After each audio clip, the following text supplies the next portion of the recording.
لقد كان لكم في رسول الله أسوة حسنة لمن كان يرجو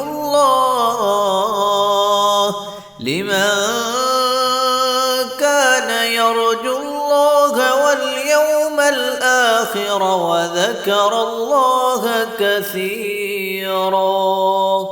نحمده ونصلي على رسوله الكريم. اما بعد. صحیح البخاری کتاب الوضو باب نمبر 68.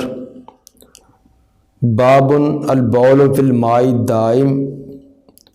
باب ہے کھڑے ہوئے پانی میں پیشاب کرنا. ٹھہرا ہوا جو پانی چلتا نہیں اس کے اندر کوئی پیشاب کر دے تو وہ پانی پاک رہے گا یا نہیں رہے گا، اس کا بیان. قال حدثنا ابو الیمان قال اخبرنا شعیب قال اخبرنا ابو الزناد ان عبد الرحمن بن حرمز الاعرج حدثه انه سمع ابا هريرة انه سمع رسول الله صلی اللہ علیہ وسلم یقول نحن الاخرون السابقون. آپ نے فرمایا کہ ہم نحن الاخرون، ہم آنے کے اعتبار سے آخر میں ہیں، وقت کے اعتبار سے ہم باقی امتوں کے بنسبت آخر میں آئے ہیں، لیکن السابقون جنت میں جانے کے اعتبار سے سب سے سابق، سب سے آگے ہوں گے. دنیا میں آنے کے اعتبار سے ہم آخر میں ہیں، لیکن جنت میں جانے کے اعتبار سے سب سے پہلے ہوں گے. یہ الفاظ امام بخاری رحمہ اللہ کیوں لائے ہیں؟ حالانکہ اصل بات جو بیان کرنی ہے، جس کا باب کے ساتھ مناسبت ہے، وہ تو آگے حدیث نمبر 239 ہے. وَبِإِسْنَادِ قَالَ لَا يَبُولَنَّ أَحَدُكُمْ فِي الْمَاءِ الدَّائِمِ الَّذِي لَا يَجْرِي ثُمَّ يَغْتَسِلُ فِيهِ. باب کے ساتھ مناسبت اس حدیث کی ہے. اس پہلے حصے کو لانے کی کئی ایک توجیحات بیان کی گئی ہیں. اس کے اندر اصل علت یہ ہے کہ امام بخاری رحمہ اللہ اس حصے سے اصل ماخذ کی طرف اشارہ کرنا چاہتے ہیں کہ یہ روایت کہاں سے لی گئی ہے. اس کی تفسیر یہ ہے کہ سیدنا ابو ہریرہ رضی اللہ تعالی عنہ کی روایات ان کے دو شاگرد خصوصی طور پر اہتمام سے جمع کرنے کا انہوں نے اہتمام کیا ہے. ایک عبد الرحمن بن حرمز الاعرج اور دوسرے حمام بن منبہ. حضرت ابو ہریرہ رضی اللہ تعالیٰ عنہ کے ان دو شاگردوں نے سیدنا ابو ہریرہ رضی اللہ تعالیٰ عنہ کی تمام روایات کو مرتب اور مدون کیا، تحریر کیا ہے. تو ان دونوں نے الگ الگ صحیفے مرتب کیے ہوئے تھے، اپنے رجسٹر تیار کیے ہوئے تھے. امام بخاری اور امام مسلم رحمہ اللہ ان کے مرتب کردہ ان صحیفوں سے روایات بیان کرتے ہیں. تو جب ان صحیفوں سے روایت لیتے ہیں تو اس وقت بطور علامت کے الفاظ بیان کرتے ہیں تاکہ پتہ چلے کہ یہ روایت حضرت ابو ہریرہ رضی اللہ تعالیٰ عنہ کی ان کے اس شاگرد سے ہے جو انہوں نے ان سے لے کر اپنا ایک صحیفہ مرتب اور مدون کیا ہوا تھا. اس کے لیے حضرت امام مسلم رحمہ اللہ وہ تو ایک اور علامت کے طور پر جملہ لاتے ہیں. مثلا وہ کہتے ہیں فذاکر احادیث منہا. یہ امام مسلم رحمہ اللہ کا انداز ہے کہ جب ان دونوں صحیفوں سے، یعنی عبد الرحمن بن حرمز الاعرج کے صحیفہ سے یا حمام بن منبہ کے صحیفہ سے بیان کریں تو امام مسلم رحمہ اللہ کا اس کی علامت و شناخت یہ ہوتی ہے، وہ بیان کرتے فذاکر احادیثہ کہ انہوں نے حضرت ابو ہریرہ رضی اللہ عنہ سے کئی احادیث بیان کی ہے، منہا ان احادیث میں سے ایک یہ ہے. اور پھر آگے فرماتی ہیں قال رسول اللہ صلی اللہ علیہ وسلم، یعنی اپنی حدیث کا آغاز ایسے کرتے ہیں. لیکن امام بخاری رحمہ اللہ ان کا اسلوب یہ ہے کہ جب وہ ان دونوں صحیفوں سے کوئی روایت نقل کریں تو یہ الفاظ لاتے ہیں جو اس میں لائے ہیں کہ نحن الآخرون السابقون، کیونکہ صحیفہ حمام بن مربع کی جو پہلی حدیث ہے اس صحیفے میں جو حمام بن مربع رحمہ اللہ نے حضرت ابو ہریرہ رضی اللہ تعالیٰ عنہ سے صحیفہ نقل کیا ہے، مرتب اور مدون کیا ہے، اس کی جو سب سے پہلی روایت ہے اس کے اندر یہ الفاظ ہیں نحن الآخرون السابقون۔ تو اس لیے اس کو امام بخاری بطور علامت کے بیان کرتے ہیں کہ جس صحیفے اور صحیفے کی پہلی حدیث کے اندر یہ الفاظ ہیں تو یہ آگے والی روایت اسی صحیفے سے نقل کی جا رہی ہے۔ عبد الرحمن بن ہرمز اور عارض کے طریق سے جو روایات اس انداز سے امام بخاری لائے ہیں جن کے شروع کے اندر نحن الآخرون السابقون کا لفظ ہے، یہ کئی ایک ابواب میں ہیں، جیسے کہ کتاب الوضو کی حدیث نمبر 238 یہ مذکورہ روایت، اور کتاب الجہاد کی حدیث نمبر 2956 میں، اور کتاب الدیات کی حدیث نمبر 6887 میں، کتاب توحید کی حدیث نمبر 7495 میں۔ ان تمام کے اندر امام بخاری رحمہ اللہ یہ لفظ نحن الآخرون السابقون کا لاتے ہیں، اور بعض جگہ اس کو چھوڑ بھی دیتے ہیں، یعنی اس کا اہتمام کوئی ضروری اور لازمی نہیں کیا، بعض جگہ اس بات کو چھوڑ بھی دیا ہے، جیسا کہ کتاب توحید کی حدیث نمبر 7501 7504 7505 7506 ان تمام کے اندر امام بخاری رحمہ اللہ وہ اس صحیفے سے احادیث نقل کرتے ہیں، لیکن اس کے شروع میں نحن الآخرون السابقون کا لفظ نہیں ملاتے۔ باقی جو دوسرا صحیفہ حمام بن مربع کا، اس میں بھی کئی جگہ امام بخاری رحمہ اللہ نے یہ اسلوب اختیار کیا ہے، جیسا کتاب الایمان بن نزور حدیث نمبر 6624 اور کتاب التعبیر حدیث نمبر 7036 میں، وہاں بھی یہ اسلوب اختیار کیا ہے۔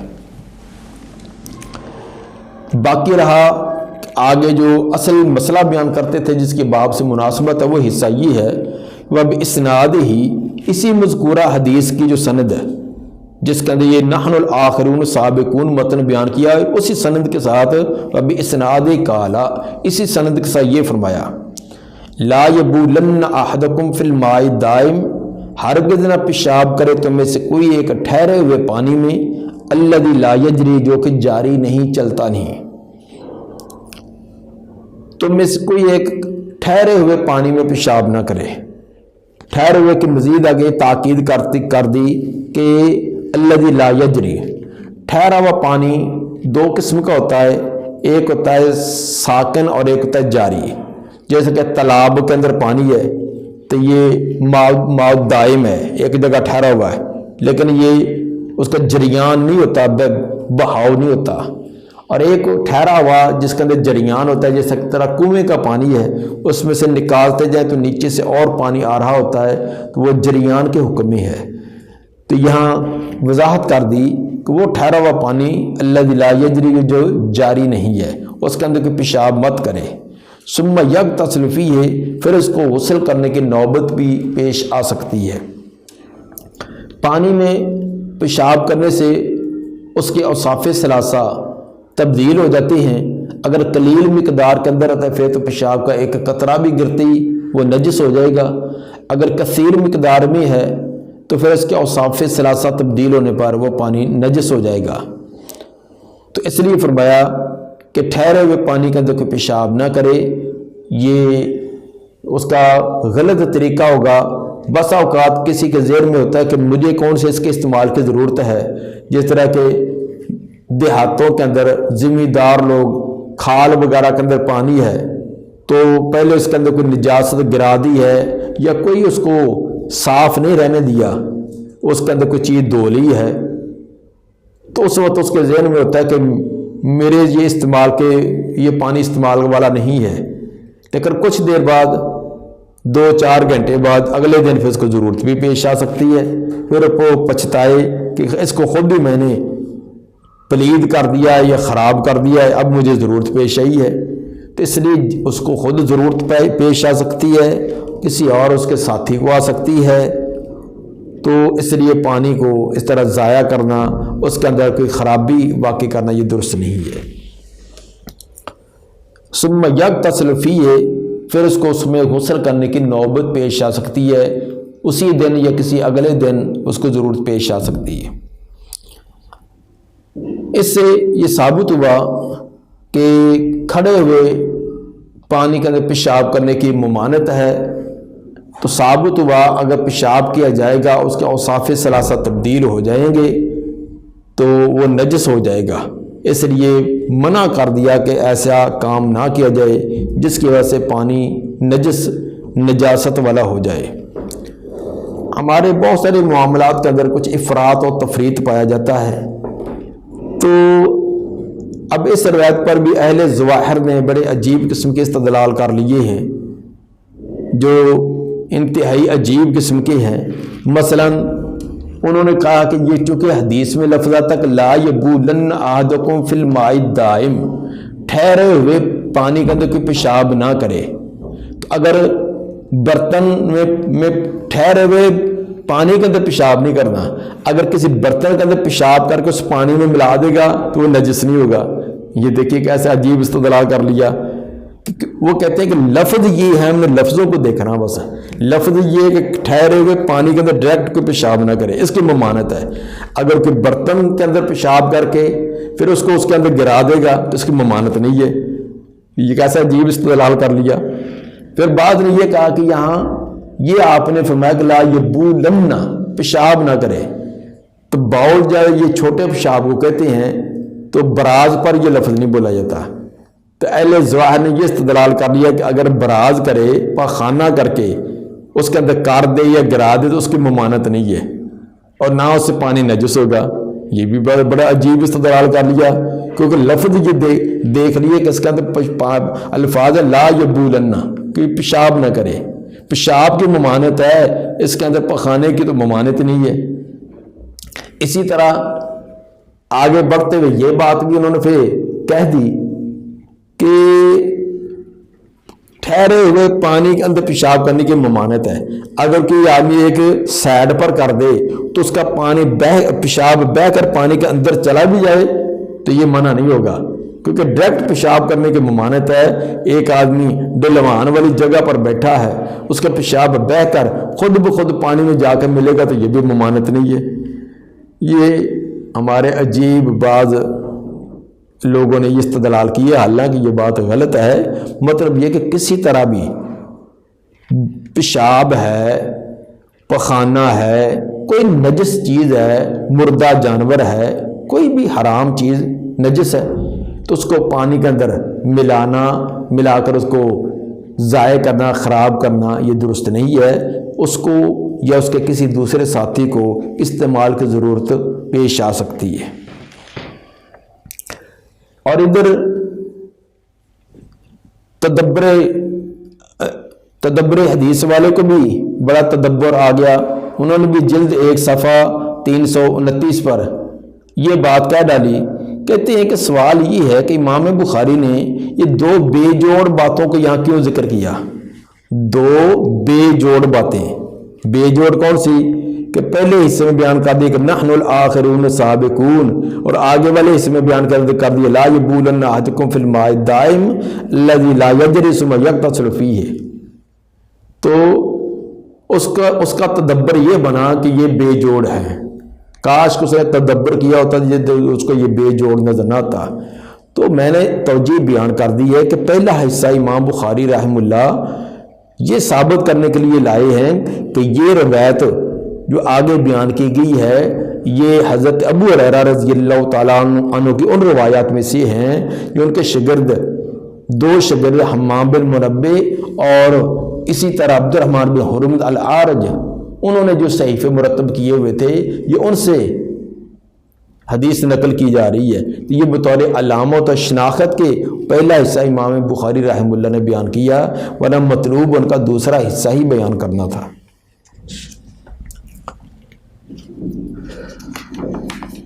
باب نمبر 69 بابن اذا القی علی ظہر المصلی قدر او جیفۃ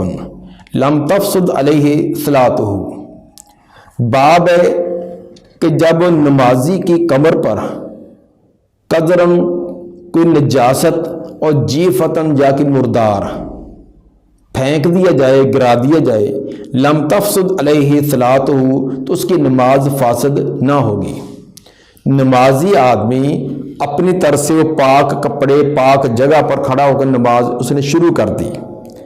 نماز کے دوران اس کے اوپر یا اس کی جگہ جہاں وہ نماز پڑھ رہا تھا کسی نے کوئی نجاست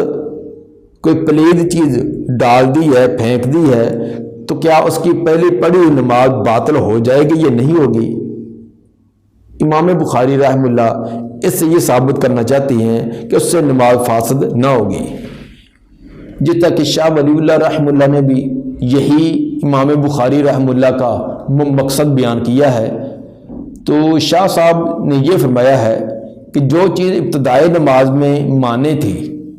وہ چیز جو نماز کی ابتدا میں مانے تھی، اگر وہ دوران نماز بدن پر یا کپڑے پر واقع ہو جائے، جسم پر لگے یا کپڑے پر لگ جائے، تو نماز کو اس سے نقصان نہیں ہوگا، نماز فاسد نہیں ہوگی، نماز اس کی برقرار رہے گی۔ اصل میں امام بخاری رحمہ اللہ پیچھے والے باب کے ساتھ ایک مناسبت کا تذکرہ کرنا چاہتے ہیں۔ گزشتہ باب کے اندر یہ بات بیان کی تھی کہ پانی کے اندر نجاست گرتے ہی پانی پلید نہیں ہوتا، بشرط یہ کہ پانی یا وہ کثیر مقدار میں ہو۔ کثیر مقدار میں پانی ہے تو اس کے اندر نجاست گر بھی جائے، حالانکہ نجاست اس کے اندر واقع ہے، نظر آ رہی ہے، لیکن پھر بھی پانی نجس نہیں ہے۔ اس کی کیا وجہ ہے کہ نجاست گرنے سے تو چیز کا نجس ہونا چاہیے، لیکن نجاست کے گرنے کے باوجود فوراً پانی نجس نہیں ہوتا جب تک اس کے اوصاف ثلاثہ تبدیل نہ ہوں۔ امام بخاری رحمہ اللہ یہ ثابت کرنا چاہتے ہیں کہ نجاست پائی جائے لیکن اس میں نجاست کا حکم مؤخر ہو سکتا ہے، نجاست واقع ہونے کے باوجود جو حکم نجاست والا ہے اس کے اندر تاخیر ہو سکتی ہے۔ مثلا ایک آدمی نماز پڑھ رہا ہے، نماز پڑھتے اس کے اوپر کسی نے نجاست گرا دی ہے، اب نجاست تو پائی گئی ہے، نجاست پائی جائے تو نماز کو باطل ہو جانا چاہیے، لیکن نماز کے باطل آنے کا حکم مؤخر کر دیا، وہ نماز اس کی باطل نہیں ہوگی، حالانکہ نجاست پائی گئی ہے، نجاست کا وجود موجود ہے، لیکن اس کے باوجود نماز فاسد نہیں ہو رہی۔ تو ثابت ہوا کہ نجاست کے وقوع پر، نجاست کے پائے جانے پر فوراً چیز کا نجس ہونا یہ لازم نہیں، اس کے حکم کے اندر تاخیر ہو سکتی ہے۔ یہ امام بخاری رحمہ اللہ پیچھے والے باب کے ساتھ وضاح یہ مناسبت بیان کرنا چاہتے ہیں۔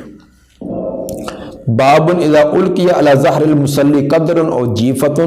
باب ہے جب کسی نمازی کی پیٹھ پر کوئی غلاظت یا مردار ڈال دیا جائے، پھینک دیا جائے، لم تفسد علیہ صلاتہ تو اس کی نماز اس پر فاسد نہ ہوگی۔ اس کے لیے پہلے دو اثر امام بخاری رحمہ اللہ لائے ہیں، بعد کے اندر مرفوع روایت ہے۔ فکان ابن عمر اذا رأى في ثوب دما وهو يصلي وضعه ومضى في صلاته۔ عبداللہ بن عمر رضی اللہ عنہما جب وہ دیکھتے اپنے کپڑے کے اندر خون، نماز کے دوران کپڑے پر کوئی خون لگا دیکھتے، وضعه تو کپڑے کو اتار دیتے، اگر کپڑے کا اتارنا ممکن ہوتا تو اتار دیتے، جس طرح اوپر والی چادر وغیرہ ہے، وہ مضى في صلاته اور اپنی نماز کو جاری رکھتے۔ عبداللہ بن عمر رضی اللہ تعالیٰ کا یہ فعل بیان کیا کہ نماز کے دوران اگر ان کو نظر آتا کہ ان کے کپڑوں پر نجس خون لگا ہوا ہے، تو اگر وہ کپڑا اتارنا ممکن ہوتا تو نماز کے دوران اس کو اتار کر دور کر دیتے اور اپنی نماز جاری رکھتے، گویا کہ جو پہلے پڑھی ہوئی نماز ہے اس کو دوبارہ اعادہ نہ کرتے، دہراتے نہ۔ مثلا 2 رکعتیں پڑھنی تھی تو 1 رکعت پڑھی ہے تو اس کے بعد 1 رکعت پڑھنے کے بعد دوسری کے لیے کھڑے ہوئے تو ان کو پتہ چل گیا کہ میرے کپڑے پر خون ہے، کوئی نجس خون ہے، تو اب وہ اپنی پہلی رکعت کو دہراتے نہ تھے، اپنی نماز کو اسی طرح جاری رکھتے، البتہ اس کپڑے کو اتار دیتے، کیونکہ پتہ چلنے کے بعد پھر کپڑے کا پہننا یہ درست نہیں ہے۔ یہ حضرت عبداللہ بن عمر رضی اللہ عنہ کا یہ اثر مصنف ابن ابی شیبہ جلد 3 صفحہ 317 پر ہے۔ وقال ابن مسیب و شعبی، حضرت سعید بن مسیب اور امام شعبی رحمہ اللہ فرماتے ہیں کہ اذا صلی وفی ثوب دم او جنابت، جب کہ نماز پڑھے اور اس کے کپڑے پر خون لگا ہو یا جنابت ہو، جب کہ نماز پڑھے تو کپڑے پر خون ہے، خون نجس ہو، یا جنابت اس پر کپڑے پر لگی ہوئی ہے، اور لغیر القبلہ، یا نماز غیر قبلے کی طرف منہ کا رخ کر کے ادا کر رہا ہے، اور تیمم فصلی، یا اس نے تیمم کیا تھا اور تیمم کے ساتھ نماز ادا کر رہا تھا، ثم ادرک الماء فی وقت ہی، پھر وقت کے اندر اس کو پانی بھی مل گیا،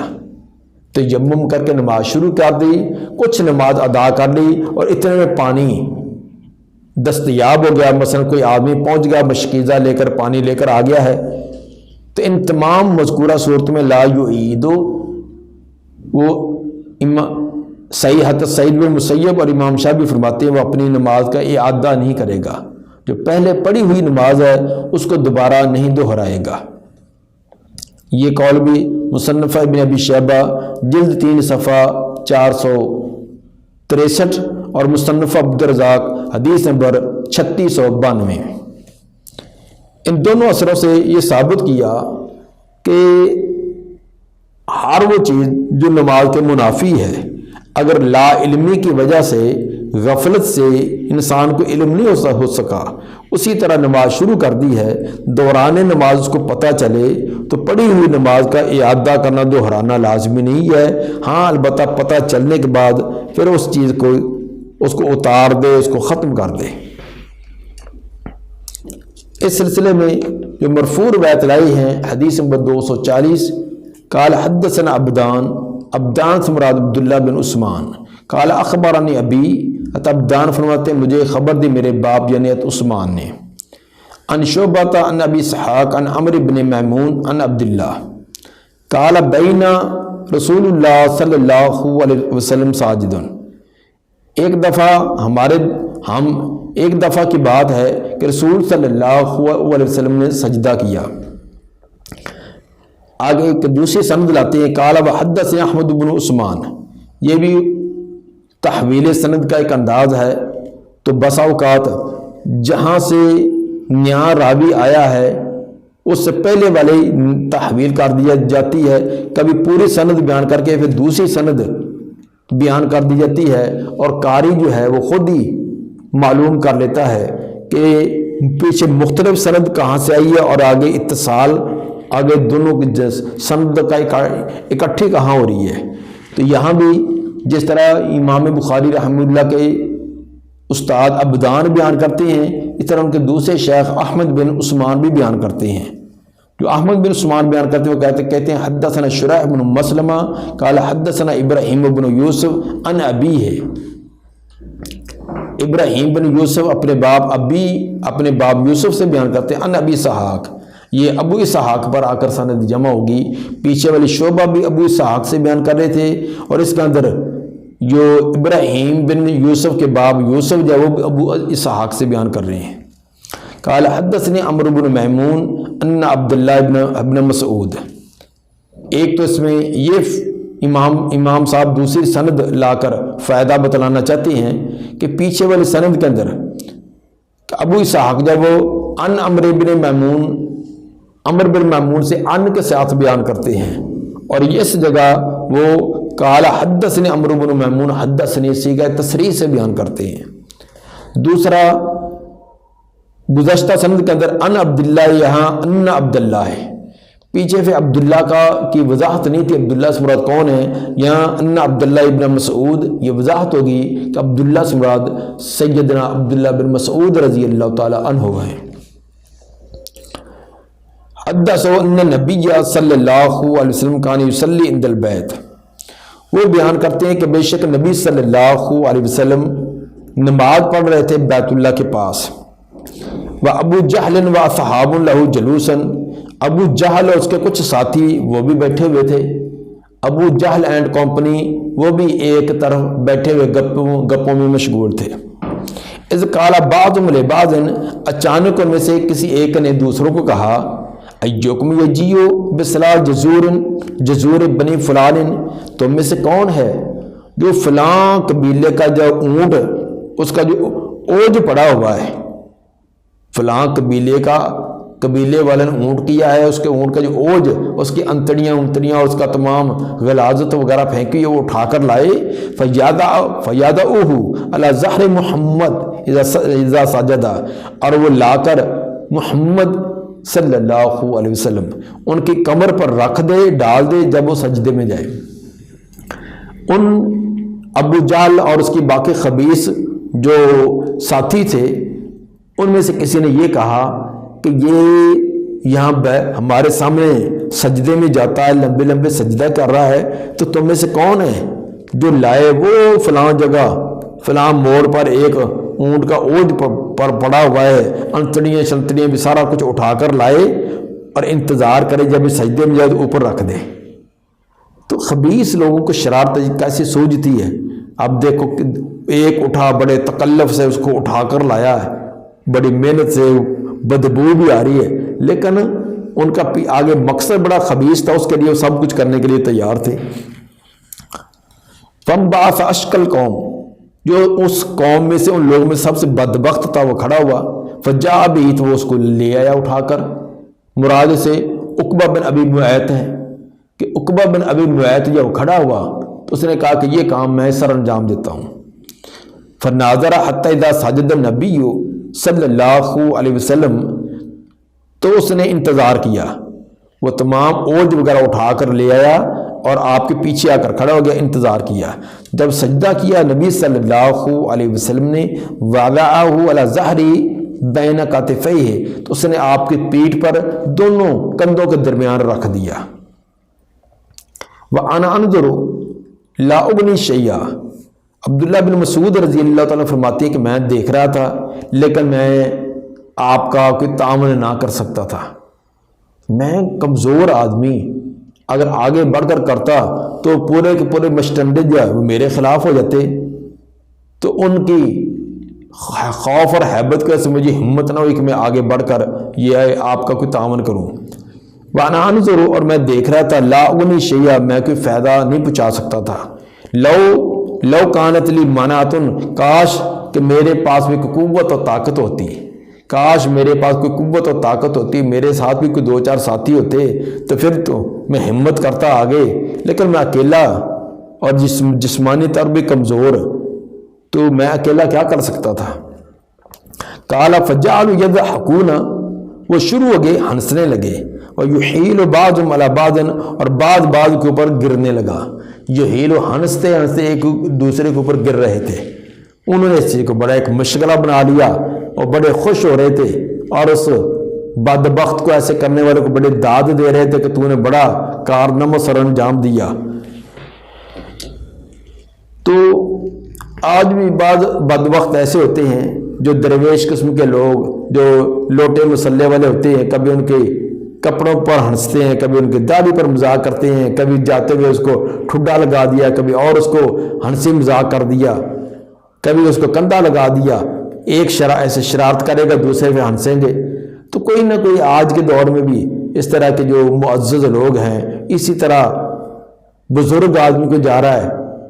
تو کھیل کر رہے ہیں، تو وہ نوجوان چھوکرے جو کبھی اس کو گیند بابا کو مار دی، کبھی فلاں مار دی، تو وہ اس طرح کے وہ اس بات کا مشغلہ بنا دیتے ہیں، جو کہ انتہائی ایک غلط حرکت اور انتہائی رذیل حرکت ہے۔ ورسول اللہ صلی اللہ علیہ وسلم ساجد لا یرفع راسہ، رسول اللہ صلی اللہ علیہ وسلم سجدے میں تھے اور آپ اپنا سر نہیں اٹھا رہے تھے۔ اب اتنا بوجھ اوپر آیا پڑا ہے تو آپ سارے بھی نہیں اوپر اٹھایا جا سکتا۔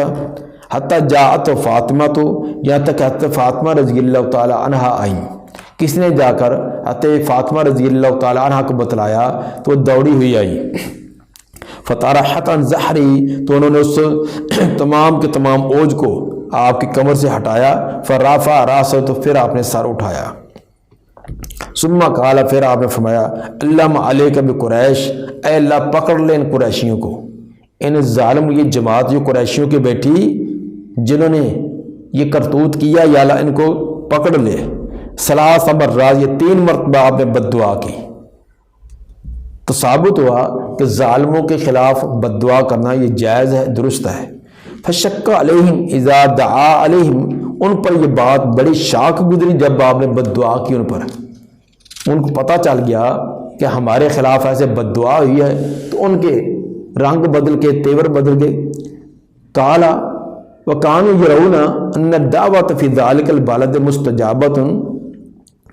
راوی فرماتے ہیں کہ وہ سمجھتے تھے بے شک دعا اس شہر کے اندر یہ قبول ہوتی ہے،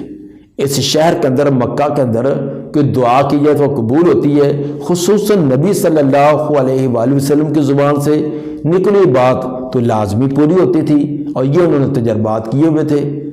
تو یہ سن کر اب ان کے طوطے اڑ گئے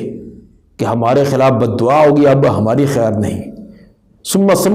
پھر آپ نے نام لیے، پہلے تو مطلق بد دعا کی، پھر انہوں نے ان کے نام لیے، فرمایا اللہم علیک بابی جہل، یا اللہ پکڑ لے ابو جہل کو، وعلیک بعتبہ ابن ربیہ، اور اسی طرح لازم کا پکڑ لے عتبہ بن ربیہ کو، شیبہ بن ربیہ کو، ولید بن عتبہ کو، امیہ بن خلف کو، اور عقبہ بن ابی معیط کو۔ وعد السابعہ، اور 7واں بھی آپ نے گنا تھا، فلم نحفظ ہو، لیکن ہمیں وہ یاد نہ رہا۔ یہ کہنے والے ابو اسحاق راوی ہیں کہ وہ 7واں میں یاد نہیں، البتہ وہ 7واں جو ہے وہ عمارہ بن ولید تھا، جس تک بخاری کا حدیث نمبر 520 میں اس کا تذکرہ آیا ہے۔ قال عبداللہ بن مسعود رضی اللہ تعالیٰ عنہ اس واقعے کو بیان کرنے والے فرماتے ہیں فوالذی نفسی بیدی، مجھے اس ذات کی قسم جس کے ہاتھ میں میری جان، لقد رأیت الذین ادى رسول اللہ صلی اللہ علیہ وسلم، میں نے دیکھا ان لوگوں کو جن کو گنا تھا، شمار کیا تھا، نام لے لے کر آپ نے بد دعا کی تھی، دیکھا میں نے ان کو، فرع فی القلیب، وہ کنویں کے اندر گرے پڑے تھے، قلیب بدر یعنی بدر کے کنواں، بدر کے میدان کے اندر جب جنگ بدر ہوئی تو وہ تمام کے تمام سردار جن کے آپ نے نام لیے تھے، اور بھی بہت سارے قتل ہوئے، 70 آدمی ان کے قتل ہوئے تھے، خصوصاً جن کے نام لیے تھے میں نے دیکھا وہ قتل ہوئے پڑے ہیں، اور جسم ان کے پھولے بدبودار ہیں، اور گھسیٹ گھسیٹ کر ان کو کنویں کے اندر پھینکا ہوا تھا۔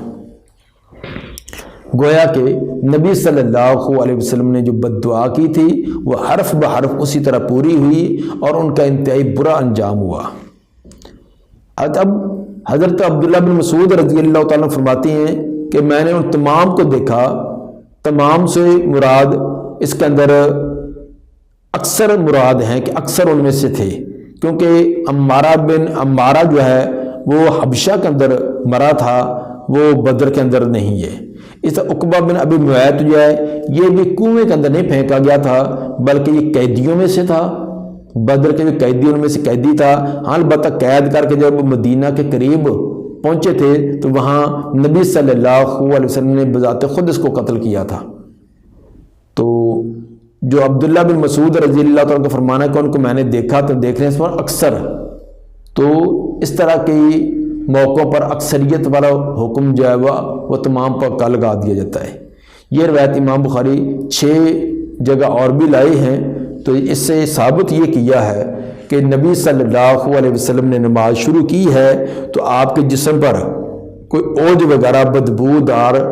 کوئی چیز پھینکی گئی ہے، اس کے باوجود آپ نے نماز جاری رکھی، اور جو پہلی نماز پڑھی تھی اس کو آپ نے دوبارہ نہیں دہرایا۔ ثابت یہ ہوا کہ دوران نماز کوئی نجاست وغیرہ آدمی کے اوپر آ گرے یا خود کوئی اور گرا دے